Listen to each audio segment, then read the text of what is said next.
AMC ప్రేక్షకులకి నమస్కారం. నా పేరు రామ్జీ, ఫౌండర్ ఆఫ్ ఏకోపతి మరియు రామ్జీ ఆయుర్వేద కాకినాడ. ఆరోగ్యమే మహాభాగ్యం కార్యక్రమానికి స్వాగతం, సుస్వాగతం. ఈ కార్యక్రమంలో సిద్ధులకు సంబంధించినటువంటి వైద్య విషయాలు, అలాగే వారు చేసినటువంటి అనేక రకాలైనటువంటి ప్రయోగాలు, అలాగే ఆధ్యాత్మికత విజ్ఞానానికి సంబంధించి మనము చాలాసార్లు చాలా ఎపిసోడ్లో చెప్పుకుంటూ ఉన్నాం. మరి ఈనాటి మన ఎపిసోడులో కూడా అటువంటి కొన్ని విషయాలు మనం తెలుసుకుంటూ మరి వారి యొక్క విజ్ఞానాన్ని 10 మందికి తెలియచెప్పడానికి ప్రయత్నం చేద్దాం. సిద్ధుల యొక్క ఆలోచనలన్నీ కూడా ఇహ సంబంధమైనటువంటి విషయాలతో ఎప్పుడూ ముడిపడి ఉండవు. ఎప్పుడూ కూడా పరమాత్మ వైపు, భగవంతుని వైపు, మోక్షం వైపు, వారి యొక్క చతుర్వేద పురుషార్థాలు ఒక జీవి సంపాదించి ఎలాగ ఆరోగ్యకరంగా బొందితో సుఖమైనటువంటి ప్రాణత్యాగం చేయవచ్చునో చెప్పేటువంటి వారిలో సిద్ధులు ఒకడు.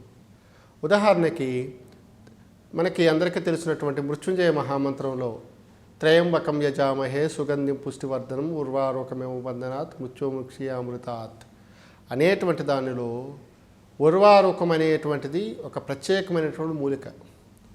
ఈ మూలికని సాధారణంగా మనకి నక్కదోసకాయ పేరుతో పిలుస్తుంటారు. ఈ నక్కదోసకాయతో శరీరాన్ని ఎందుకు లింకప్ చేశారనే విషయాన్ని చాలామంది చెప్పలేదు. ఎందుకనంటే సిద్ధుల యొక్క చేష్టలు అనేటువంటివి గురువు ఏదైనా చెప్పారనుకోండి, దానికి కౌంటర్ వేయటం అనేటువంటిది ఈనాడు అలవాటు ఉందేమో కానీ పెద్దవాళ్ళు ఏం చెప్తే దాన్ని ఫాలో అయిపోవడం ఇదివరకు తరంలో ఉంది. ఎందుకంటే వాళ్ళు ఏది చేసినా ముందు జాగ్రత్తతో విజ్ఞానంతో చెప్తారనేటువంటి పరిపూర్ణమైనటువంటి నమ్మకము అందరికీ ఉండేది. కానీ విజ్ఞానము వెర్రితలలు వేసినటువంటి ఈ కాలంలో చెప్పేవాళ్ళు లేరు, చెప్పినా ఆచరించే వాళ్ళు కూడా లేరు. మరి మన టాపిక్లో ఉండేటువంటి ఆ నక్కదోసకాయకి సంబంధించిన విషయాలు ఒకసారి తెలుసుకుందాం. ఈ నక్కదోసకాయ అనేటువంటిది బుడమ దోసకాయలని మనకి నూగు దోస, కూతురు బుడమ కాయల్లాగే చిన్నకాయ ఉంటుంది. కుక్కురుబియేసి జాతికి చెందినటువంటి ఈ మొక్కలో స్పెషల్ ఏమిటంటే ఆ పండు లేదా నక్కదోసకాయ ఏదైతే ఉందో అది పక్వానికి వచ్చినప్పుడు లోపల ఉండేటువంటి ఆ గింజలన్నీ కూడా ఇలాగ ఆ తొడిమ నుంచి ఇలా కిందకి రాలిలోగా లోపల ఉండే గింజలన్నీ కూడా ప్రకృతిలోకి వెళ్ళిపోతాయి. మరి దానికిను శరీరానికి సంబంధం ఏమిటి అంటే శరీరములో ఉండేటువంటి చైతన్యము అని పేరు కలిగినటువంటి ఆత్మ ఏదైతే ఉందో, అంటే శరీరము, మనస్సు, ఆత్మ కలిపి చైతన్యం. సో ఆత్మ అనేటువంటి దాన్ని స్వస్థంగా అంటే చాలా ఆరోగ్యకరంగా తేలికగా ఎలా బయటికి పంపించాలి అనేటువంటిది చెప్పడం కోసం ఒక ఉపమానం కింద నక్కదోసకాయ తీసుకున్నారు. అంటే స్థూల సూక్ష్మ కారణదేహాలలో స్థూలదేహానికి సూక్ష్మదేహానికి మధ్య ఉండేటువంటి కారణదేహము ఎంత సుస్పష్టంగా దాన్ని ఫిల్టరైజేషన్ చేయగలిగితే ఆత్మ అనేటువంటిది పరిపక్వత పొందుతుంది అనేటువంటిది సిద్ధుల యొక్క నమ్మకం. మరి ఈ నక్కదోసకాయ తోడిమ నుంచి ఊడిపోయినంత ఈజీగా శరీరంలోంచి ఆత్మ అనేటువంటిది బయటకు వెళ్ళిపోవాలి. ఇటువంటి చిట్ట చివరి అనేటువంటి స్థితిలో వాళ్ళు రౌద్రవాది నరకాలు కానీ నికృష్టమైనటువంటి కర్మలు కానీ వారు అనుభవించకూడదు. అంటే వారు చూస్తూ ఉండగానే శివైక్యం పొందాలి. ఎటువంటి అనారోగ్యంతో కానీ ఎటువంటి బాధలతో కానీ వాళ్ళు అనారోగ్యం పొందకూడదు అనేటువంటిది సిద్ధుల యొక్క నమ్మకం. మనకి ప్రకృతిలో ఉండేటువంటి వాటితో శరీరాన్ని పోల్చడము, అలాగే ప్రకృతిలో ఉండేటువంటి వాటి యొక్క గుణగణాలని శరీరంలో ఉండేటువంటి పదార్థాలతో కానీ భాగాలతో కానీ వాటి సంబంధాలు ఏర్పరచటము, అలాగే వాటికి సంబంధించిన గుణాలు వీటికి సంబంధించిన గుణాలు ఒకేలాగా ఉండేలాగా వాళ్ళు ప్రకృతిని శరీరాన్ని కూడా ఏకీకృతం చేసి ప్రకృతిలో ఉండేటువంటి దేనిలో శరీరానికి కావాల్సినటువంటి ఏ వస్తువు అధికంగా ఉంది, ఏ వస్తువు తక్కువగా ఉందనే విషయాన్ని ప్రకృతిలో ఉండేటువంటి పంచభూతాల ద్వారా వాళ్ళు తెలుసుకున్నారు. ఆ తెలుసుకున్నటువంటి విజ్ఞానం ఏదైతే ఉందో సిద్ధ వైద్య రహస్యాలు, సిద్ధమూలిక రహస్యాల పేరుతోనూ చాలా పుస్తకాలు ద్రవ్యగుణ పేరుతోనూ మనకి దొరుకుతున్నాయి. అలాగే ఆయుర్వేద వైద్య గ్రంథాల్లో కూడా మనకి లభ్యమవుతున్నాయి. అయితే శరీరములో ఉండేటువంటి ఈ రుగ్మతలు ఏవైతే ఉన్నాయో అవి బాధ అనేటువంటి తెలియకుండా రోగం తగ్గాలి.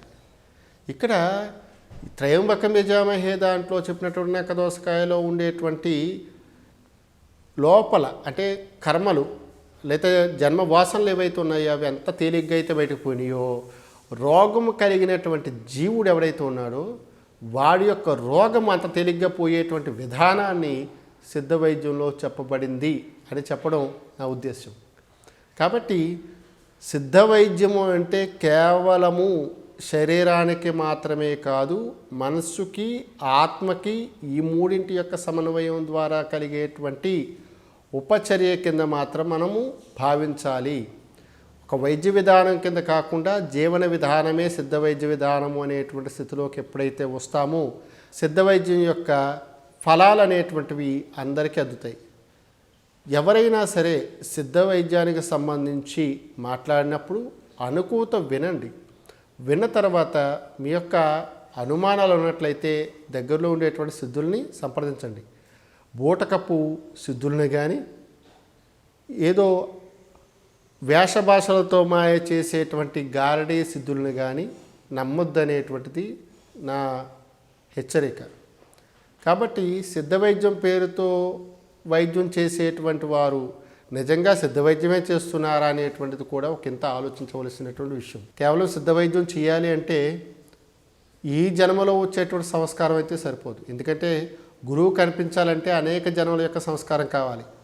ఆ అనేక జన్మ సంస్కారం చేసుకుంటే సిద్ధుడు ఒక జన్మలో కనపడతాడట. వాళ్ళు ఎంత చెప్పారు అంటే సిద్ధుడు అనేటువంటి వాడు ఈ భూమిలో సాక్షాత్తు శివస్వరూపుడు, అంతే, వేరే ఆప్షనే లేదు అందులో.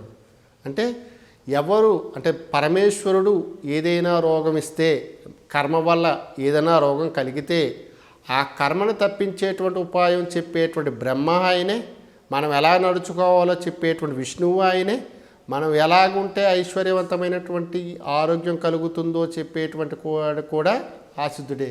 కాబట్టి త్రిమూర్తాత్మకమైనటువంటి స్వరూపం కింద అంటే త్రిమూర్త రూపం కింద చెప్పేటువంటి స్వరూపం కింద సిద్ధుని చెప్పడం అనేటువంటిది సిద్ధ వైద్యాల్లో పరిపాటి.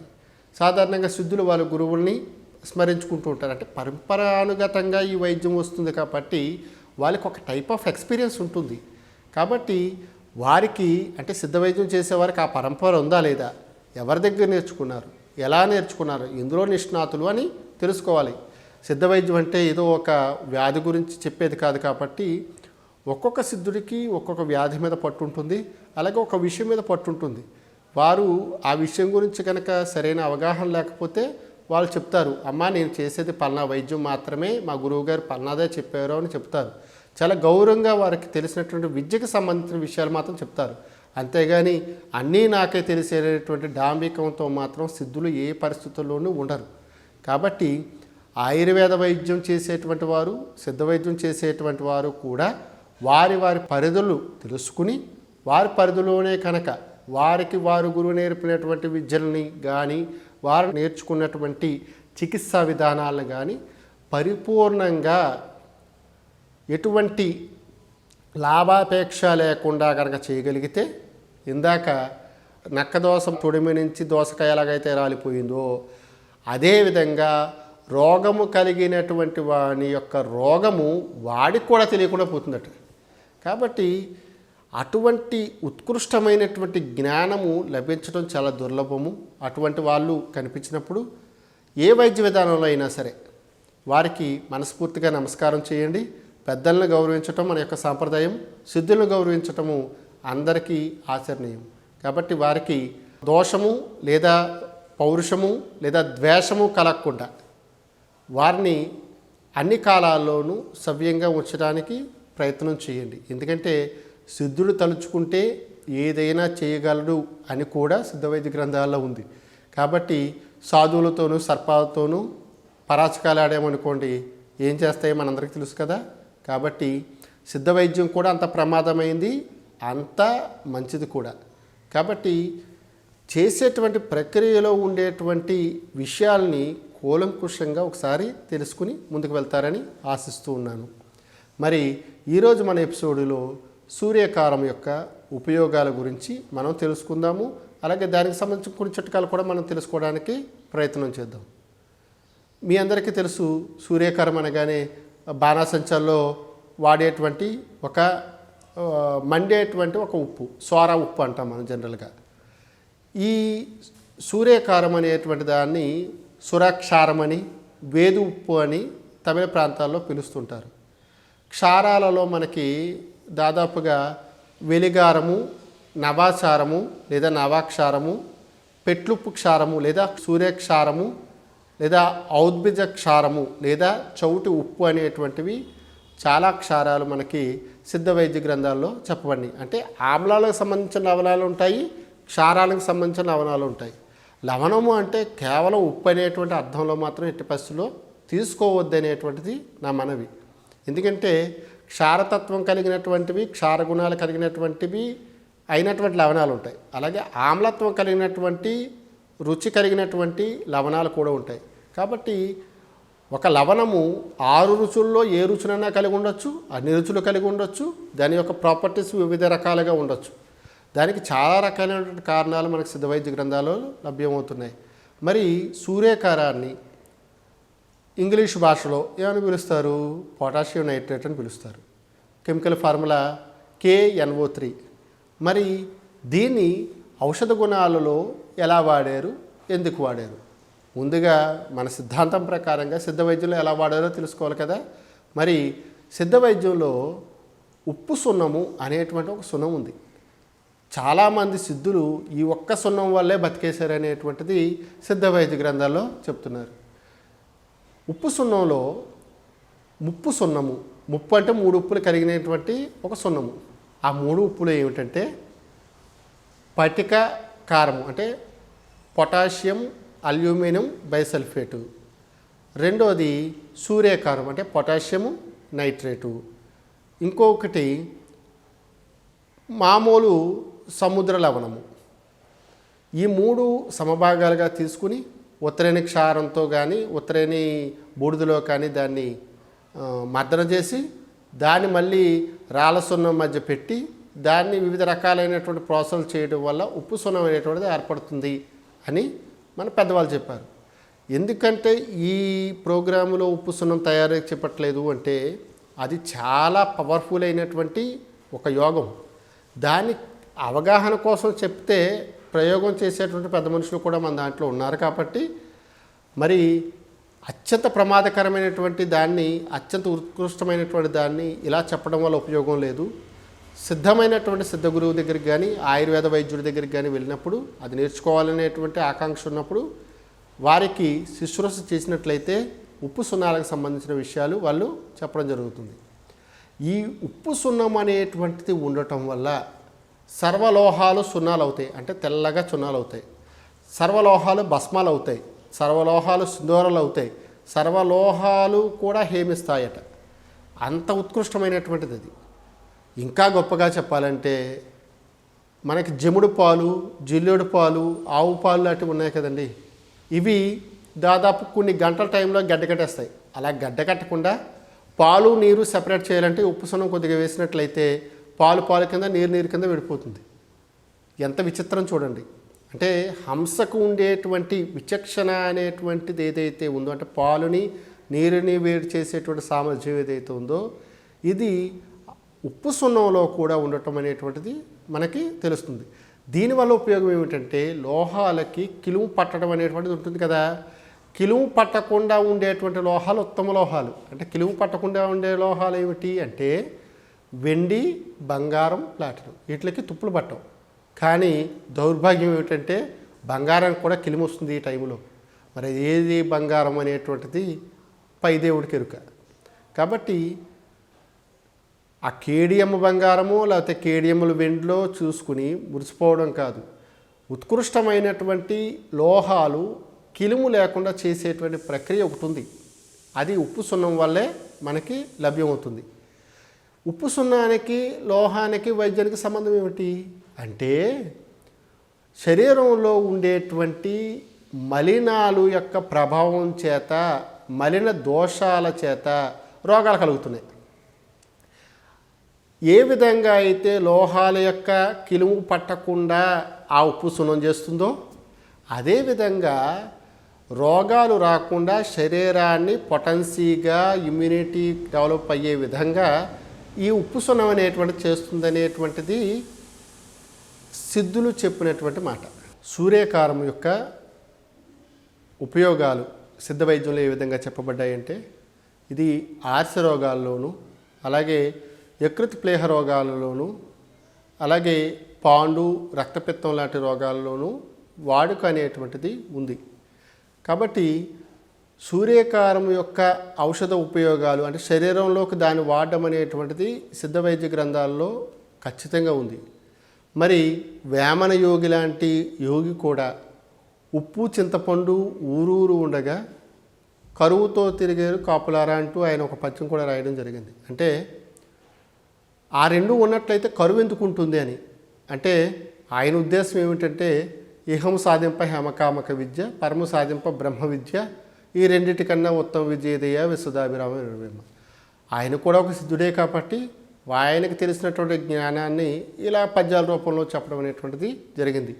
అంటే ఇహలోకంలో బతకాలి అంటే బంగారానికి మించినటువంటిది ఏమీ లేదట. పరలోకంలో నివాసం ఉండాలంటే బ్రహ్మ విద్య తెలియాలంటే. కాబట్టి విద్యలు అంటే ఉత్కృష్టమైన విద్యలు బంగారం తయారు చేయడం లేదా బ్రహ్మ విద్య తెలియడమే. సో ఈ రెండు విద్యలు సిద్ధుల యొక్క అధ్యయనాలు. కాబట్టి సిద్ధోపాసన సిద్ధభైరవ తంత్రానికి సంబంధించినటువంటి విషయాలు సిద్ధ సాంప్రదాయంలో ఉండేటువంటి రసేశ్వర ధ్యానము కానీ రస చండీశ్వర తంత్రం కానీ కాంకాల భైరవి మాఘకేచరి తర్వాత స్వర్ణాకర్ష భైరవి ఇత్యాది అనేక రకమైనటువంటి భైరవ ఉపాసనలు కూడా మనకి సిద్ధ వైద్య గ్రంథాలలో లభ్యమవుతున్నాయి. చెప్పేటువంటి దాంట్లో మనకి ప్రతి విషయానికి ఆల్కెమీకి సిద్ధ వైద్యానికి ఎప్పుడూ సంబంధం ఉంటుంది. ప్రతి సిద్ధుడు కూడా బంగారం తయారు చేసే విధానము వారి గ్రంథంలో ఎక్కడ దుక్కున ఇంత ముక్కనే రాస్తాడు. అథవా గురుభస్మం తయారు చేయడం అన్నా రాస్తాడు. ఎందుకు రాస్తారు అంటే కేవలము బంగారం తయారు చేయాలనేటువంటి కోరిక వాళ్ళకి ఏమీ లేదు. బంగారం లాంటి జీవితం కలగాలని లోహాలను ఏ విధంగా అయితే ఎటువంటి కలంకాలు లేకుండా ఉండేలాగా వాళ్ళు ప్రయోగాలు చేశారో అలాగే శరీరంలో ఎటువంటి మాలిన్యాలు లేకుండా ఎటువంటి రోగాలు రాకుండా అలాగే ఉంచగలదు. అంటే లోహాలకి శరీరానికి సంబంధం ఉంది అని వాళ్ళే కనిపెట్టారు. అటువంటి ప్రకృతి శరీరానికి కూడా ఇస్తుంది అని వాళ్ళు నిరూపణ చేసి వేల సంవత్సరాలు బ్రతికారు. కాబట్టి ఈ బ్రతికినటువంటి విధానాలు ఒక్కొక్క సిద్ధుడు ఒక్కొక్క విషయం మీద పట్టు సంపాదించుకున్నారు. ఆ సంపాదించుకున్న విషయాలని వారి యొక్క గ్రంథాలలో ఒక పాటల రూపంలోనూ సూత్రాల రూపంలోనూ శ్లోకాల రూపంలోనూ పద్యాల రూపంలోనూ వాళ్ళ యొక్క మేధస్సును బట్టి రాయడం జరిగింది. మనకి సూర్యకారానికి సంబంధించి చాలామంది సూర్యకారం కట్టు వల్ల సర్వము కడతాయని సూర్యకారం అనేటువంటిది వాదానికి ముఖ్యమని అయితే రంగు రావాలంటే సూర్యకారమే ఉండాలని విపరీతమైనటువంటి వ్యాఖ్యానాలు అనేటువంటివి చేశారు. అయితే నేను ఇది రసవాదానికి సంబంధించినటువంటి ఎపిసోడ్లు కాదు కాబట్టి కేవలం వైద్య సంబంధ విషయాల్లో అవగాహన కోసం కాబట్టి నేను ఒక యోగాన్ని చెప్పడానికి అది కూడా వైద్య విషయంగా చెప్పడానికి ప్రయత్నం చేస్తాను. మీ అందరికీ తెలుసు ఈ మధ్యకాలంలో అందరికీ కిడ్నీలో స్టోన్స్ లేదా గాల్ బ్లాడర్ స్టోన్స్ శరీరంలో రాళ్ళు అనేటువంటివి ఏర్పడుతుంటాయి. పర్టికులర్గా కిడ్నీలో రాళ్ళు ఉండేటువంటి వాళ్ళు ఎవరైతే ఉన్నారో వారు ఉప్పు చింతపండు అంటే చింతపండు రసంలో సూర్యకారాన్ని బాగా మార్చితే నల్లగా అవుతుంది. దాన్ని మిరపగింజ మోతాదు నుంచి సగం గురువింద మోతాదు దాకా గనక తేనె అనుపానంతో కానీ లేదా కొబ్బరి నీళ్ళు అనుపానంతో కానీ తీసుకున్నట్లయితే వారికి ఖచ్చితంగా కిడ్నీలో ఉండేటువంటి 7 mm రాళ్ళు కూడా ఈజీగా పడిపోతాయి 2-3 రోజుల్లోనే. అయితే సూర్యకారాన్ని ఒక 10 సార్లు కొబ్బరి నీటిలో పొంగించుకోవాలి. అంటే ఒక మట్టి మూకుడులో సూర్యకారం వేసి దానికి 4 రెట్లు కొబ్బరి నీళ్ళు వేసి ఒకసారి బాగా పొంగించాలి. ఆ పొంగిన తర్వాత మళ్ళీ కొబ్బరి నీళ్ళు వేసి మళ్ళీ పొంగించాలి. అలా 10 సార్లు చేసినప్పుడు దానికి విశేషమైనటువంటి శక్తి వస్తుంది. ఆ వచ్చినటువంటి ఆ శక్తితో ఉండేటువంటి సూర్యకారాన్ని చింతపండు రసంతో మళ్ళీ నూరుకుని బెల్ల చేసుకుని పుటం పెట్టుకుంటే నల్లగా పావులు రంగులో భస్మం అవుతుంది. ఈ భస్మాన్ని ఎవరైతే తీసుకుంటారో వారికి మూత్రము చురుకు, మంట, కిడ్నీలో రాళ్ళు ఏవైతే ఉన్నాయో ఈ మూత్ర సంబంధ రోగాలన్నీ కూడా పరిపూర్ణంగా తగ్గుతాయి. కాబట్టి ఇలాగ వాడేటువంటి వారు, అంటే పర్టికులర్గా సూర్యకారం వాడేటువంటి వారు తేలికపాటి ఆహారం తీసుకోవాలి. బ్లడ్లో యూరియా, పొటాషు, సోడియం యొక్క లెవెల్స్ ఎలాగున్నాయో చూసుకోవాలి. రాళ్ళు పడినాయో లేదో నిర్ధారణ చేసుకోవాలి ముందు. అవసరం లేనప్పుడు 4-5 మోతాదులు ఒకసారిగా వాడాలి తప్ప రోజు కంటిన్యూగా మాత్రం వాడకూడదు. నెలకు ఒకసారి 2-3 రోజులు వాడుకున్నట్లయితే కొన్ని రోజుల్లోనే శరీరంలో ఏర్పడేటువంటి రాళ్ళన్నీ కూడా కరిగిపోయి రక్తంలో కానీ, మూత్రం ద్వారా కానీ, మలం ద్వారా కానీ ఎక్కడి నుంచైనా సరే, ఎక్కడ రాళ్ళు ఉన్నా సరే పడిపోతాయి అనేటువంటిది సిద్ధులు చెప్పినటువంటి విషయం. కాబట్టి సిద్ధ వైద్యంలో చెప్పేటువంటి ప్రతి మాట కూడా అక్షర సత్యాలు, జీవిత రహస్యాలు. కాబట్టి వాటిల్ని ఎట్టి పరిస్థితుల్లోనూ తూచా తప్పకుండా, అవగాహన రాహిత్యం లేకుండా, పరిపూర్ణమైనటువంటి భక్తి విశ్వాసాలతో ఎవరైతే ఆ విధానాన్ని, విధిని అవలంబిస్తారో వారికి సంపూర్ణ ఆరోగ్యం కలుగుతుందని, కలగాలని సిద్ధుల ద్వారా మనస వాచ కర్మణ కోరుకుంటున్నాను. చూస్తూనే ఉండండి. మరొక ఎపిసోడులో మరొక సిద్ధుని యొక్క విశేషాలు లేదా వారి యొక్క పరిశోధనల గురించి తెలుసుకుందాం. నమస్కారం.